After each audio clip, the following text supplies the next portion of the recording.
Hi everyone. Ceasefire talks between Israel and Hamas, mediated by the US and others, are said to be in the final stages, and things seem to be moving quickly, although several news outlets have reported that there is still no final decision yet from Hamas. But let's talk about the terms of the deal on the table, and then I'll comment on it. According to the Jerusalem Post, the hostage deal is expected to move in 3 phases. Phase 1. 33 hostages are released. None of the 33 have been publicly confirmed, but there are rumors that some of the hostages to be released in the first phase could include female civilians, female IDF soldiers, and the 2 remaining children in captivity, Kfir and Ariel Bibis. Again, these are just rumors right now. The Times of Israel says most of these 33 hostages are alive. Now, the word most could mean that there are just 17 hostages that remain alive. We don't yet know. None of the names have been confirmed, and there has not yet been proof of life. Also in phase 1, the IDF will begin a staged withdrawal from Gaza with a security perimeter around the Gaza Strip. In exchange for hostages, terrorists serving life sentences will be released, but this will not include the Nukhba fighters that were involved in the October 7th, 2023 massacre in Israel. It will also not include the body of Yihye Sinwar, the assassinated coordinator of the October 7th massacre. He was among the 1,000 plus terrorists that were exchanged for Gilad Shalit.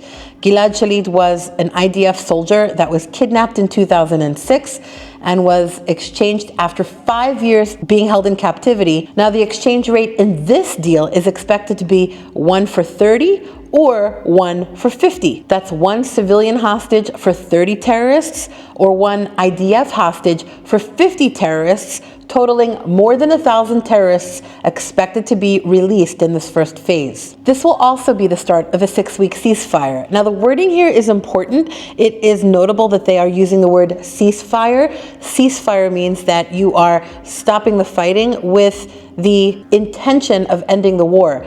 Previously, when there was a hostage for terrorist exchange, they called it a temporary pause in fighting, with the thought that there was definitely going to be a continuation to the war after the exchange was done. Now, in this case, it looks like the intention is to go through all the phases in order to get all of the hostages back and to end the war. During phase 2, further hostage talks and IDF withdrawals will begin on day 16, and there will be protocols in place to bring Palestinians back to northern Gaza. And in the 3rd phase of this deal, all hostages would be released and the IDF will fully withdraw from Gaza. Now on to the commentary. I'm going to make 5 points about this deal, and then I'm going to move on to some of the opinions that I found on my social media platforms. The first point I want to make is that coming to an agreement to release all the hostages is an absolutely necessary step to end the war and begin healing. Here in Israel, it's very clear that nobody can move forward from October 7th, 2023 until all of the hostages and hostage bodies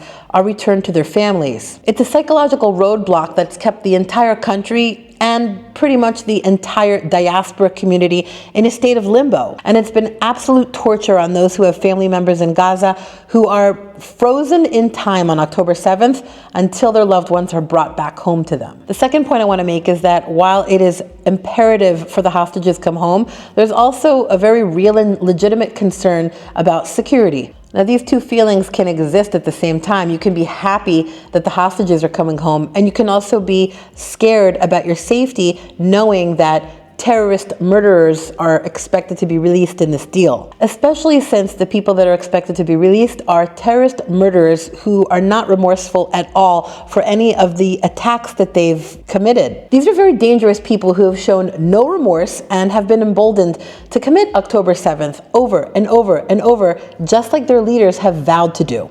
Now, I'm not a safety expert. I'm not an expert in security, so it is important to note that the head of the Mossad and the Shin Bet are endorsing this deal. Now, in my third point, I want to specifically address people who over the past 15 plus months have called for a ceasefire on the basis of proportionality. They say Israel is responding too much. This is a war that is imbalanced. Israel is killing, quote, too many people. Well, here are the numbers. On October 7th, 1,200 people were brutally massacred, mutilated, beheaded, raped, and more than 250 people were stolen from their beds and kidnapped into Gaza. We now know that they've been held there under inhumane conditions. Numbers from the Hamas-run Gaza Ministry of Health, and remember, these are numbers coming from Hamas themselves because they control the entire Gaza Strip. and they are their own health ministry. Anyway, they say that Israel killed 46,000 people, but they don't count terrorists as a separate number. So this is civilians and terrorists combined.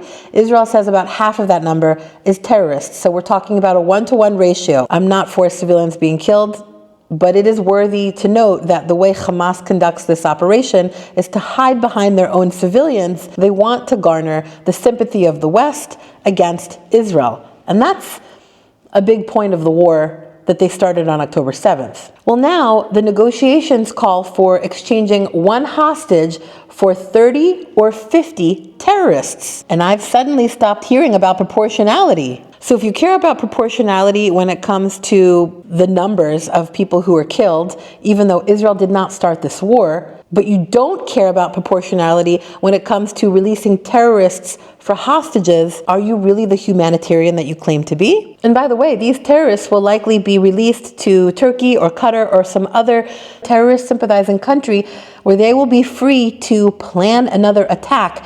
Maybe not just on Israel, but also on other Western countries like the United States, like Canada, like countries in Europe. These countries that champion Western freedoms are places that Islamist radicals hate. My fourth point. So why is this deal happening now? This is a deal that was on the table 8 months ago. This is a deal that was on the table when Hirsch Goldberg Poland was alive, Ori Danino, Carmel Gat, Eden Yerushalmi, and when Alexander Lubanov and Almog Sarusi were alive as well. Also, up until this point, 405 IDF soldiers have been killed in the war since ground operations began on October 27th, 2023. But suddenly there's a rush to push the deal through now, this week. Why? What's happening this week? Inauguration. Donald Trump has not wavered in his threat that all hell will break loose if the hostages are not released by the time he's inaugurated on January 20th. Being reported that a hostage deal is very close to being done. Even Reuters today is admitting that this is because you're coming into power, and obviously Hamas is terrified of that. You've had Steve Witkoff working on this. Is there anything that you can share with us that we don't know about this potential deal? Only that we are very close to getting it done. And they have to get it done. If they don't get it done, there's going to be a lot of trouble out there, a lot of trouble like they have never seen before. And they will get it done. And I understand there's been a handshake and they're getting it finished, and maybe by the end of the week. But it has to take place. It's unbelievable that for 500-600 days these hostages have been waiting, and it was all because we just couldn't flex hard enough on this group. That's so sad. You know. Well, it's a horrible thing, and a lot of people have died, and the numbers are, part of the deal is we're going to bring bodies out. You're going to bring bodies out. Yeah. Bodies from what? Why would they have died?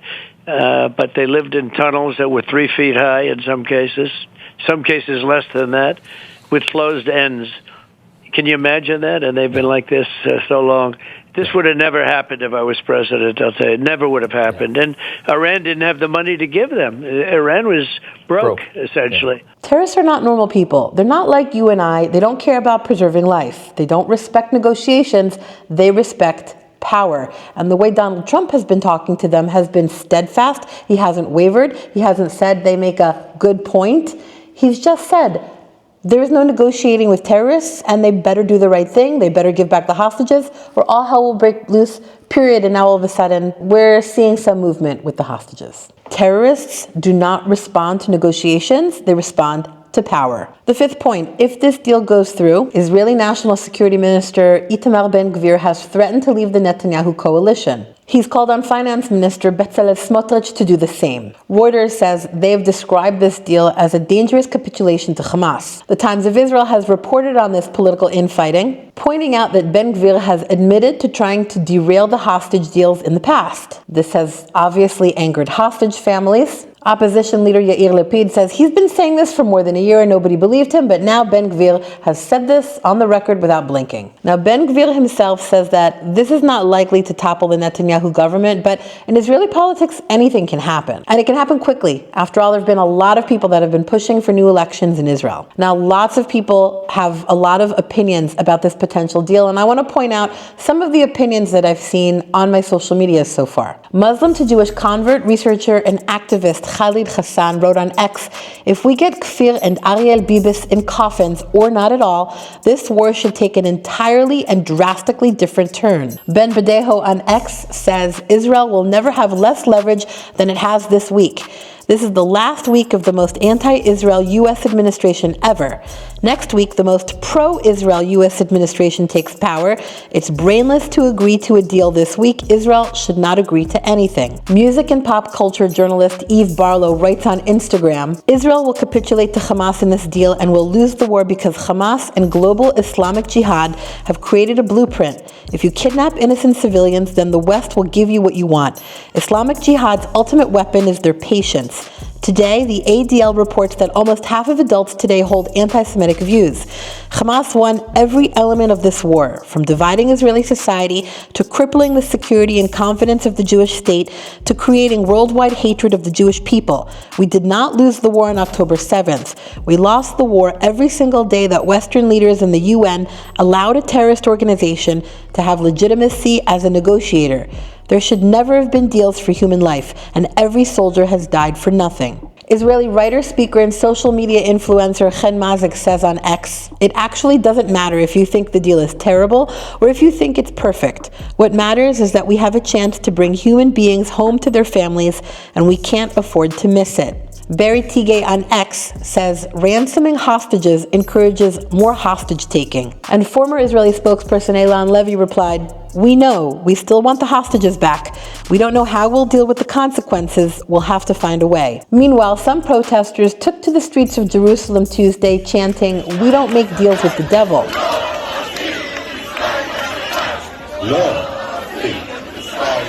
Opposing the tiered deal for fear of leaving people behind.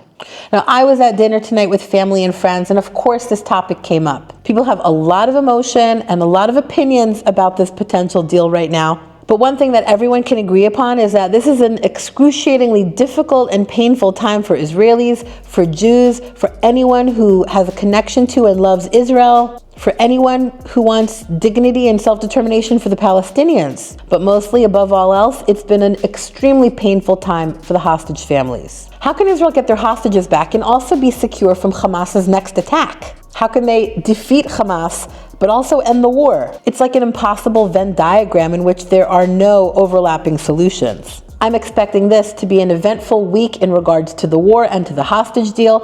And if you've watched this far, please support the channel by subscribing to it. It really helps me to make more videos like this, and you don't want to miss them. I appreciate your support, and I do try to read every comment that you may leave me below. So thanks for watching. Bye.